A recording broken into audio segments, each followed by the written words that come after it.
Hello, hello. Welcome to Advertising Week for those of you who have not been to a session before. I'm Jim Joseph. I'm the Global President of BCW, Burson, Cohn, and Wolfe. And on behalf of all of our colleagues, I want to say thank you for coming. And actually hope that you can join us tonight because we are sponsoring the opening night concert. So we hope to see you there as well. We actually have a very long history with Advertising Week. 15 years ago, I was at the very first one. It was so exciting to see colleagues come together to celebrate the industry. And it's amazing how 15 years later, it has grown and grown and gotten to this kind of scale. It's really, really exciting. But I have to say that for BCW, Burson, Cohn, and Wolfe, this is our first Advertising Week because we've just recently merged our agencies together, Burson Marsteller and Cohn and Wolfe, to form BCW. So we're making our public debut during Advertising Week. So thank you for being a part of that with us. We consider ourselves to be pioneers and innovators, meaning we continually reinvent what we started years ago, continually improving our craft, making ourselves better and better so that we can come up with great campaigns for our clients. So that's exactly what we're going to do in this session today, is we're going to celebrate pioneers and innovators. Like Vogue magazine, who for their September issue just this month, gave for the first time ever creative control to their cover model, who for the first time ever hired not only the youngest cover photographer for Vogue ever, but also the first Black cover photographer ever for Vogue. We're going to celebrate pioneers and innovators like NYU, who just recently announced for their medical school that no one will pay tuition anymore because they want to make sure they've got talent going into medical sciences, into the medical field. Pioneers and innovators like Gerber, who for the first time ever, Lucas there is the new Gerber spokesbaby, the first baby with Down syndrome. And they selected him because of his infectious smile, which I would have to agree. Vans, skateboard brand. All around the world, they have skateboard clinics, and they just recently opened up one in India for girls, because up until just recently, it's been illegal for girls to skateboard in India.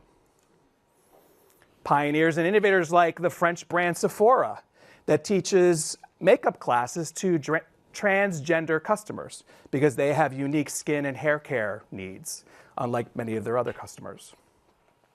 Pioneers and innovators like the NFL, who just shockingly allowed men to be cheerleaders. Pioneers and innovators like Audi, who celebrated women being able to drive for the first time in Saudi Arabia.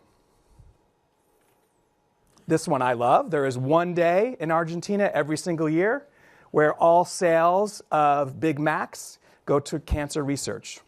And on that one day, you also cannot buy a Whopper from Burger King because they send you to McDonald's to buy a Big Mac instead. And of course, we can't not acknowledge probably the most talked about brand in the last couple of weeks, Nike, who have always supported their athletes in their own personal endeavors and also their career pursuits. But I'm really excited today to bring with me two brands that are both pioneers and innovators as well. We're going to talk about the work that they've been doing, get a little bit insight onto the strategy and the thinking behind some of the work, and also hear a little bit about their personal journeys. One of those brands is Bank of America, that has a very long history of doing a number of things that are far beyond just the products and services that they offer, but actually driving impact in their community. And here's just one example of that. I get up in the morning, just like you. I have breakfast and go to work, just like you. I love music. I eat good food. I hang out with friends. And just like you, I keep all my medals in my living room. Don't you?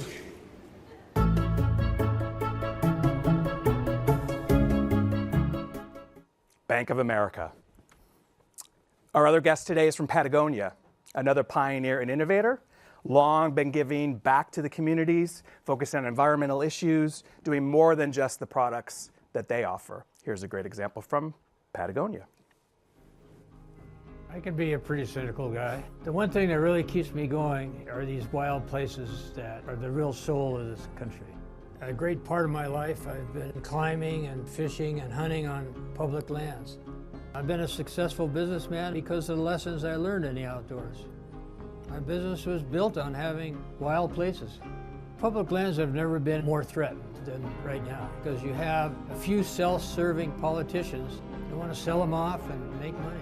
Behind the politicians are the energy companies and the big corporations that want to use up those natural resources. It's just greed. This belongs to us. This belongs to all of the people in America. It's our heritage. I hope my kids and grandkids will have the same experiences that I have. Our Secretary of the Interior's thinking has said he believes in public lands. Let's hold him to it. Let's not let him back down on that. So pioneers and innovators, they do more than just sell products. They drive impact in their communities. So please welcome today Meredith Verdone, CMO from Bank of America, and Corley Kenna, Head of Global Communications and PR from Patagonia.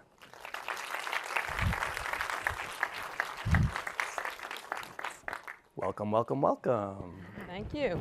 Great to be here. We're going to go through a few things. We're going to talk about some of their work, and then we'll open it up for questions. If you guys have the app, you can send through questions, and we'll make sure we get to them at the end. So Meredith, we just saw this really cool video of one of your employees, Tyler Kennedy, for Special Olympics. You've been supporting Special Olympics for quite a while. Love to hear a little bit about sort of your support, what you've been doing with them, and kind of where that came from. Yeah, thank you. Great to be here.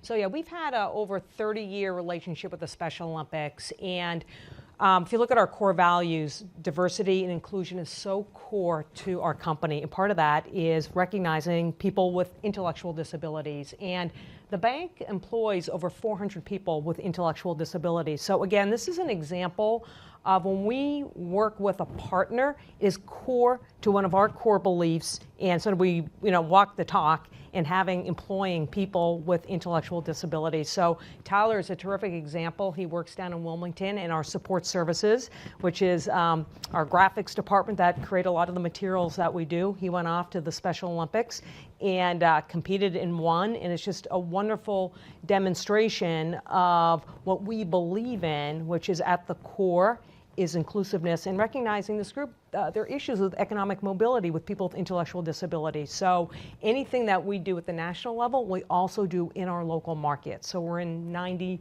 markets in this country, and we try to bring that to life with different ways to engage in local Special Olympics. Again, anything we do is core to what we believe as a company, and then how we work with different partners. Cool. And I have to imagine that when your employees see work like that, an employee like that representing the bank publicly, it must just be such a source of pride. I have to say, Special Olympics, of all the causes or groups we work with, because I think everyone knows someone, whether it's a neighbor, a friend, a family, someone in their community. So people feel enormous pride for the company that we're involved with the Special Olympics. Yeah, very cool, very cool.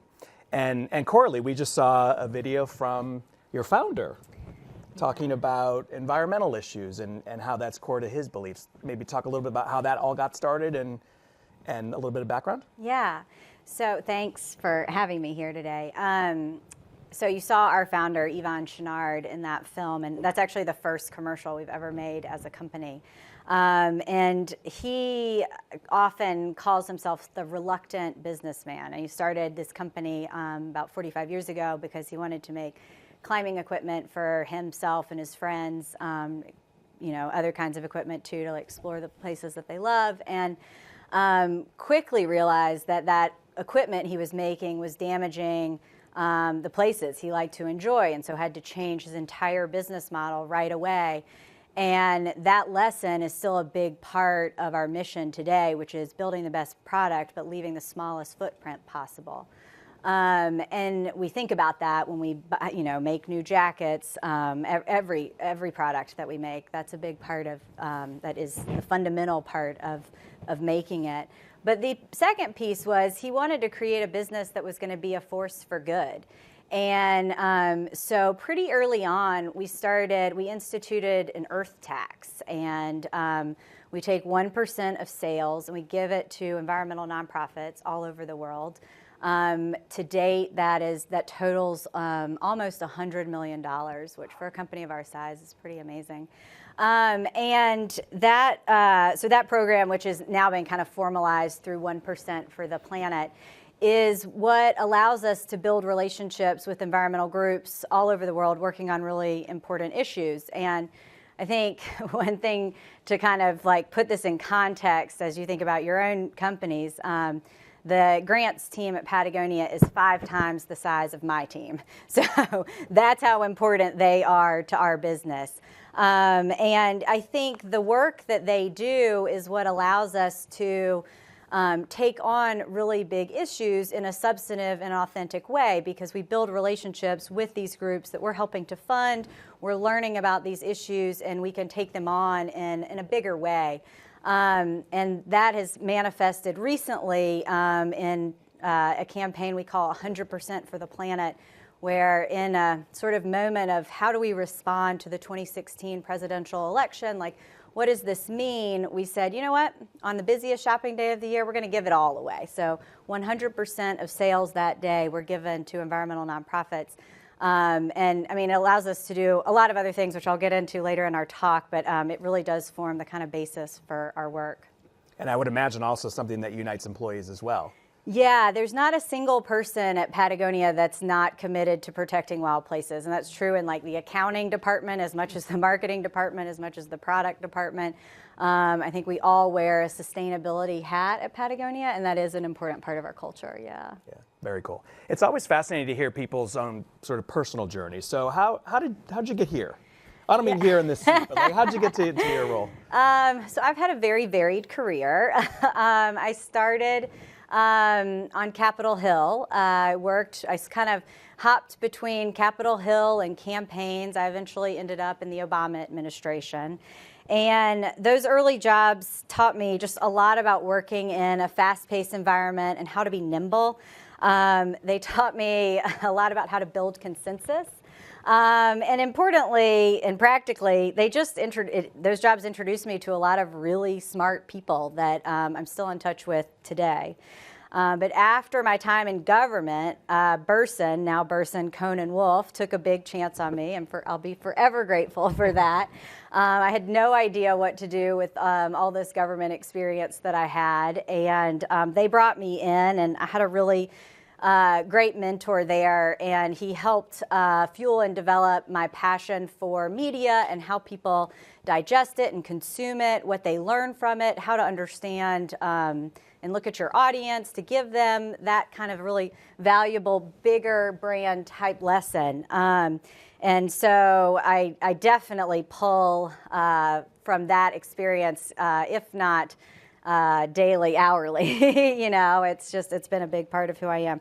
And then after Burson, I did make another change and went into the retail apparel sector and worked at Ralph Lauren. And my time at Ralph Lauren they had hired me to understand and help mitigate risk and crisis. And what I quickly learned is in the apparel business, most of your risk comes from your supply chain. And as it turns out, the more sustainable and socially conscious your supply chain is and the kind of more attention you pay to those things, the better off you are and the lower your risk is. And so spent a lot of time there learning about supply chains and sort of how to make them better and more environmentally friendly. And obviously that translated really well when a recruiter called me and asked if I could come work at Patagonia.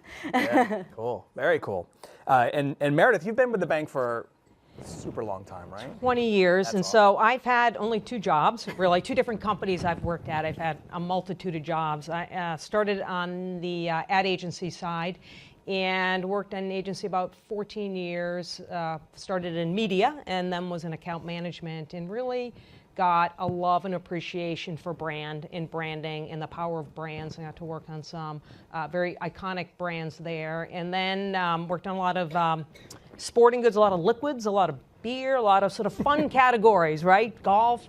And then I went into banking, which was not really my intended career path, but there's been nothing more fascinating than working in financial services. And in a way, the most interesting part is the history lesson from what happened in 2008 in just seeing what's gone in the industry and really seeing the value of how you work with corporate communications, how you work with the government relations folks, and the role of marketing in this mix. And now more than ever, it is really all intertwined, and the role of marketing has changed dramatically. So though I've been there for 20 years, you know, I've had so many different jobs, so many different opportunities to see different things that the bank is doing, that it is not sort of a stagnant thing and haven't done the same thing twice in that period of time. That's amazing. That's amazing. And when I hear you talk about how the disciplines all intertwine, I think that's very indicative of what's been going on with Advertising Week. It's not just about advertising in the traditional sense anymore. It's about all of us coming together to celebrate the craft that we do. Right. I hear you talk also a lot about purpose-driven brands and brands having a purpose. And I know that's something very near and dear to your heart as well. Absolutely. And we about, 5 or 6 years ago did a lot of work to really be clear and to define our purpose. We're really working with our CEO at the top of the house, because any real purpose-driven brand must be driven from the top of the house. It's not a marketing activity, because if it's really a purpose-driven brand, it's going to be throughout your culture, throughout your employee base. And so we worked together with our CEO and crafted the line, making financial lives better, one connection, through the power of every connection. And we really, really leaned into that and used it as a filter, making financial lives better. And it's important not only what you're doing, what are you not doing? And using that throughout the company to really start to drive that. And so we continue to evolve, because your brand purpose needs to be relevant in the culture it's in. And so we're very, right now, as we look around us, the culture, a big piece, I know one of the topics this week is about trust. Trust in brands, how people are evaluating brands. And one really fascinating thing that we're observing when we launched our brand, that new purpose in 2013, we knew trust in institutions was low. It was really starting to go low, and this is when social media was really taking off. And there was more of this sense of, I trust people like me. So I'm going to ask my cohort in Facebook or other places to get advice. Well, now you fast forward and you see what's going on, and because of the proliferation of just a lot of noise, uncertainty, we're starting to see people don't know really who to believe. And so we're starting to see a little bit of shift back to institutions, kind of interestingly. If you look at the world around us, there are other institutions that are trusted a little bit less. We see expertise, we see trust in CEOs has actually increased. So it really, as we understand the culture of where we are, what permissions our brand has to play, and how we talk about making financial lives better is very core. I mean, at the core of what it really means is that we're client-centered, and we really are putting the power in our customers' hands. We look at ourselves a bit of an enabler. We create the solutions. Our whole focus is to deeply understand what our customers need and want, and then we are there, and then really the power's in their hands. Yeah, that's awesome. That's awesome. It's funny you say that about the CEO, because one of the things that we've been talking about lately is we've always known CEOs to be kind of the face of the company, for employees, for analysts, stakeholders, but CEOs, really, the really good ones, have started to become the voice of the brand. And they're the ones actually that live out the brand promise, live out the values of the brand, speak to trust and promises and keeping promises and things. It's quite fascinating. So one of my personal favorite campaigns of yours, Meredith, I've written about it actually myself, is Love Has No Labels. So I would love to show that video. Great. Maybe you can give a little bit of background behind it, because I'm sure it was I would love to. a labor of love. You want to show it first? Yeah, I'll show it first. Perfect.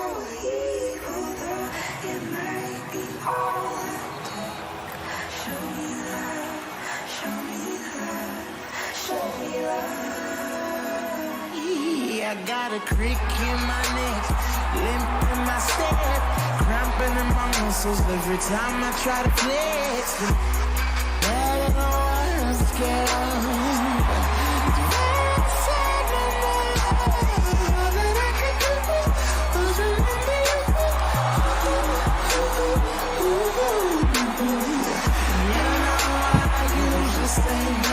But if you're throwing love off, we'll some more.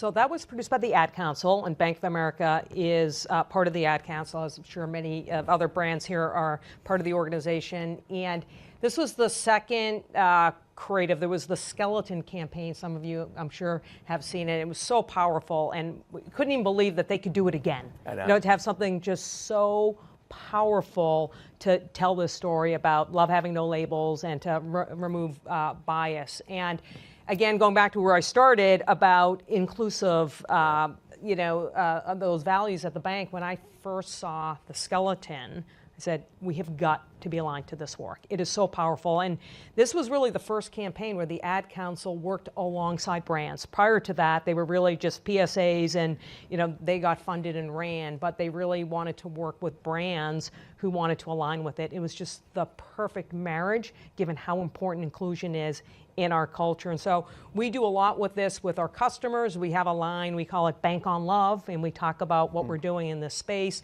In a lot of the local markets where we activate, whether it's a gay pride parade or other activities, we use a lot of the materials. And it's just a great way, again, for us to tell the story about what matters to us and that we're proud of it. And again, this is another thing where employees are enormously proud of this partnership.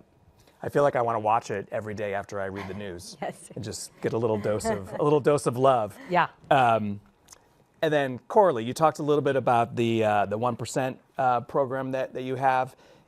You're suing the presidential administration. Like, that has got to be pioneering. Yeah. I would imagine. How did that all come about? Do you want to show the clip? I would love to. Just so people can see the area that we're. So this is what they're protecting. This is a living museum. It's one of the most unique climbing areas in the world. The beauty of the desert is pretty mind-blowing. Welcome to Bears Ears. The 5 indigenous tribes that call this place home set aside their differences and asked President Obama to designate Bears Ears a national monument. 1.3 million acres would be set aside for the use of the people. Utah's Attorney General is promising a fight over land designated a national monument last week by President. So you are going to file one now? We're planning on filing a lawsuit. Utah politicians are urging the new administration to reverse the monument designation, upending protections against oil and gas development and putting cultural resources and public access at risk. Welcome to Bears Ears. We need your help. So who thinks that looks like a place worth saving? We decided it definitely was. And Patagonia, through that work I was talking about earlier, we discovered this area because it's a world-class climbing destination, but then got to know some of the groups and the tribes that were working to protect it. This is going back to 2013. And so worked with those groups, decided the best way to protect this was to create it as a national monument. And presidents under the Antiquities Act have the authority to designate land to protect it, and they do it in this way. And so President Obama, at the very end of 2016, created Bears Ears National Monument. And we had a very short-lived celebration because it became apparent really like the minute after Trump was inaugurated and took office that he was going to try to undo this designation. And the way the Antiquities Act works is that, or the way that we see it, is that presidents have the authority to protect land, but they don't have the authority to take that designation away and leading to its eventual destruction. So we spent much of last year making videos like this, which was actually done in partnership with Google and as an effort to bring Bears Ears to all of you. If you can't get to southeastern Utah, now you can, and you can see and have this wonderful interactive experience. And we spent a lot of time asking our community to turn out for the public comment period that was open to try to convince the government, don't do this, don't change this designation. Most Americans don't want to see it changed. This is going to be wildly unpopular. We created that television ad, which you saw at the beginning of this talk. And at the end of the day, despite millions of Americans coming out in support, and by the way, the outdoor industry came together in a really important way to fight this together. despite us moving a trade show out of Utah into Colorado because of this, because Utah's leaders were not going to stand up for these public lands. We said no more. We're going to move this to another place. Despite all of that, the administration went ahead and did what we think is an illegal act and rescinded the monument. So we had been preparing for this moment all year. We tried, but we kind of knew this was going to happen. And we decided that it called for something really drastic, a really drastic response. And so two things happened that day. We blacked out our website and put this message up, which was pretty startling, but intentionally so. And we filed a lawsuit. We filed it with other conservation groups and with the tribes. And yeah, it's underway. The lawyers that I work with tell me not to predict when the judge will act on our case. But despite all of the crazy things that were happening in the news last year, I think this campaign was successful in that we broke through in what was a really crowded environment on big policy issues. And people now know about this area of Utah that they might not have otherwise. So we'll see what happens with our court case. But Bears Ears remains, unfortunately, in this really terrible state of limbo, which is too bad because it's a magical place. Did you get a lot of backlash for this move? I mean, it's obviously saying it's bold is an understatement. It's putting the brand out there. It's putting probably yourself out there too in a lot of ways. Yeah, I mean, so the Secretary of Interior and the Chairman of the House Natural Resources both called for a boycott. We think that was also illegal, but we're not suing them. But we got their attention. There were some negative comments. We get a lot of like, Patagonia should stay out of politics and stick to making jackets. But we're normal. We're used to that. That's very normal. I would say the overwhelming response was very, very positive. We grew our, we call activist community by a lot over this issue, which is really exciting to see. And we had our best year ever in sales. So doubling down on your values can really benefit your business is something that we found over and over again at Patagonia, but certainly last year when we were kind of as bold as we had ever been. Yeah, amazing, amazing. So Meredith, we talked a little bit about purpose-driven brands and inclusion, but I know one thing that's really important to the bank and to your marketing efforts is being very customer-centric and putting the customer's needs first. I wanted to show another piece of creative, if you don't mind. Sure. And maybe have you talk a little bit about this as an example of being so customer-centric. And sort of dry eye alert here. Through practicing yoga, I'm at peace with myself. And that was very hard for me growing up because I was always larger. I want to help other people wherever they are in their body love journey. More to Live Yoga is for people that consider themselves unable to do yoga. What's really important to me is allowing people to feel like they can cherish their bodies through their own experience with yoga, but also sharing the More to Love Yoga community. Turning your passion into a business, it's very easy to get overwhelmed. I can't take this great idea and bring it to more people unless I get this business part down. You know what? When I started working with Lisa from Bank of America, she was just not like any banker that I ever met. I've always gravitated to the small business owner because I think it takes a lot of courage. In Rachel's case, I wanted to talk about her business priorities and see how we can help as a bank. Hands now drop down. I want to grow more to love, and Lisa's definitely helping me with ways that the financial systems can support that growth. I have the power to have a business that I'm proud of in the world. And that's the dream for everyone, right? To do what you love. So I don't think people think about the bank like that. I don't think so at all. At all. Yeah. And that's what's so important is understanding the stories that are out there. And what we do from a lending standpoint, it happens to be National Women's Small Business Month. That's why we created that and wanted to have a story that showcased our capital deployment and lending to small business owners. And you see when this woman has the relationship with the bank and the ability to secure the lending, what can happen? She has the power to live her dream and to have this business and support this group of women who otherwise wouldn't have the benefit of having yoga. So it's always about the impact.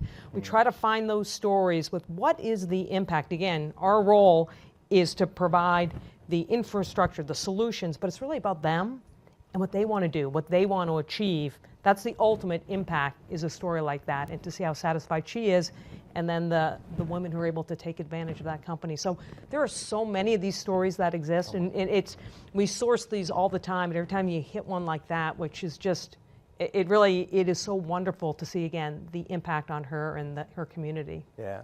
What I found amazing about that campaign is that so many brands try to find the right balance between talking about product or service benefits and sort of saying what you do versus finding that emotional territory that really connects with their customer.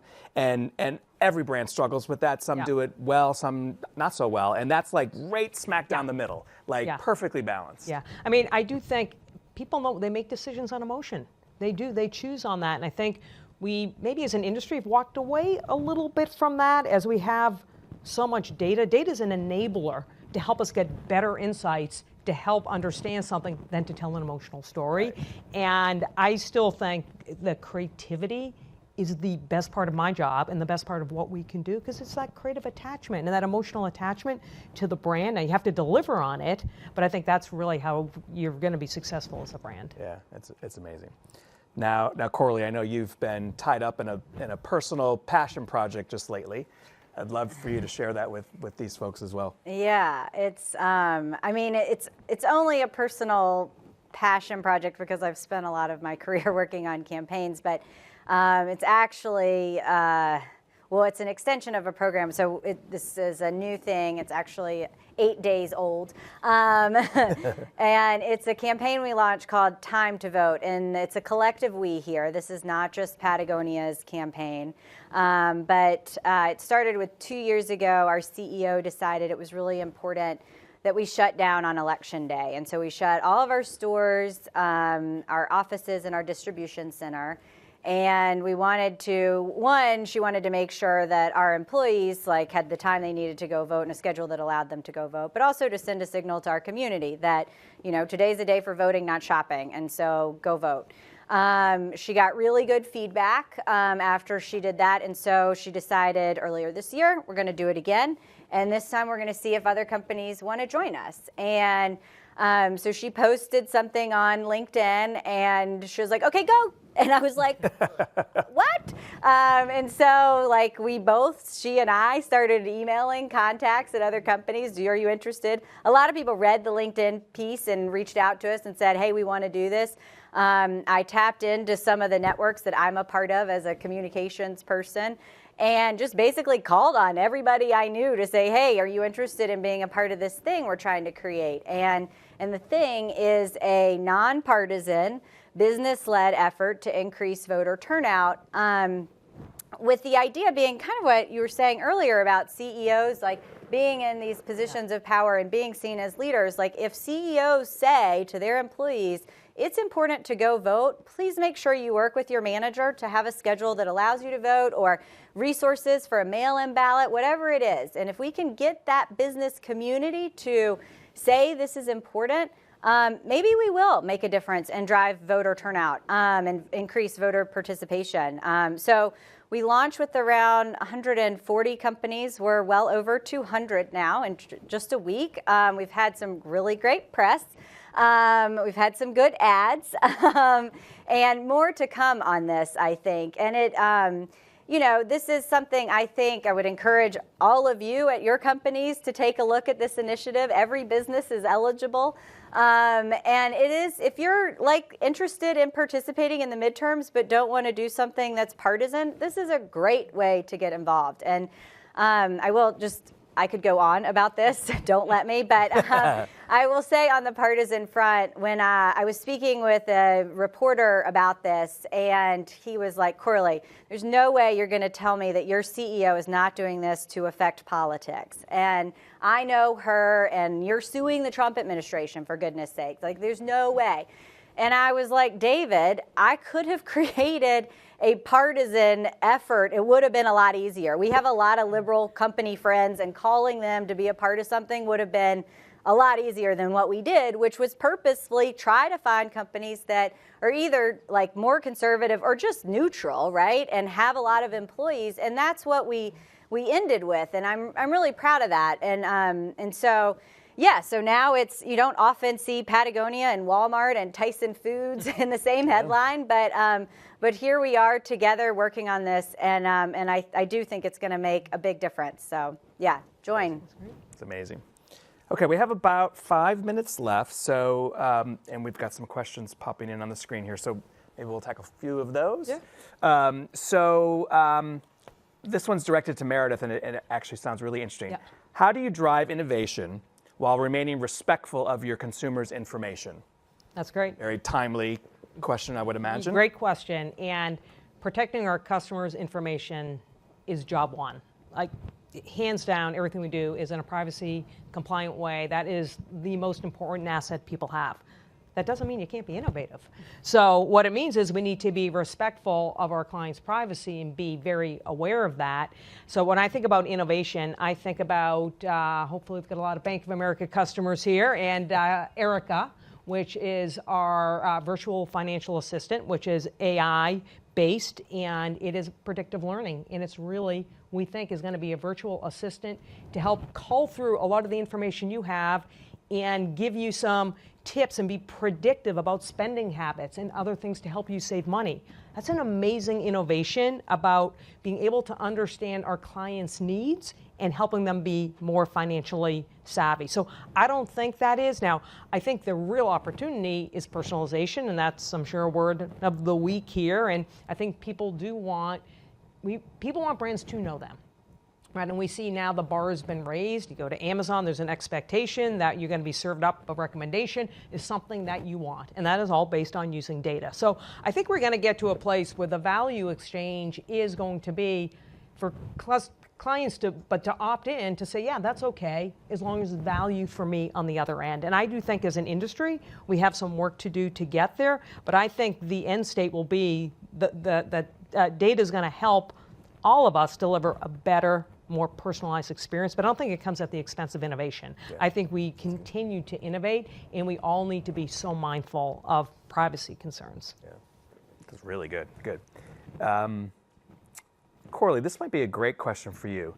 The one at the bottom there. Almost every brand is jumping on the bandwagon to adopt a cause.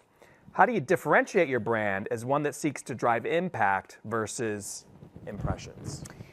Really good question, and we think about this a lot. And I get a lot of calls from people who want to support or want us to join their cause. And I think one of the first things that you should think about if your brand is new to this kind of work is finding an issue that's really core to who your company is. I mean, I think Meredith did a really good job explaining why the causes that Bank of America has identified are core to who they are, core to their employees.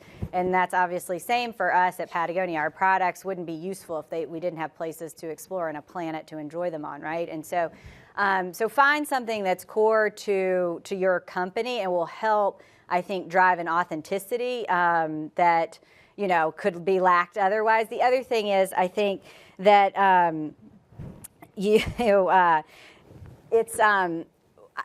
we get around this sometimes, I think, because we collaborate with our competitors. So often the first call that I make when we want to do something really big is to my counterpart at REI or the North Face. And if we all take on these things together, I think it does give this company is for real in doing this. They're not just doing it to be on their own about this. They're doing this because they care about this as an issue. So that kind of collaboration goes a really long way, I think. That's amazing. Yeah, that's amazing that you're able to collaborate like that.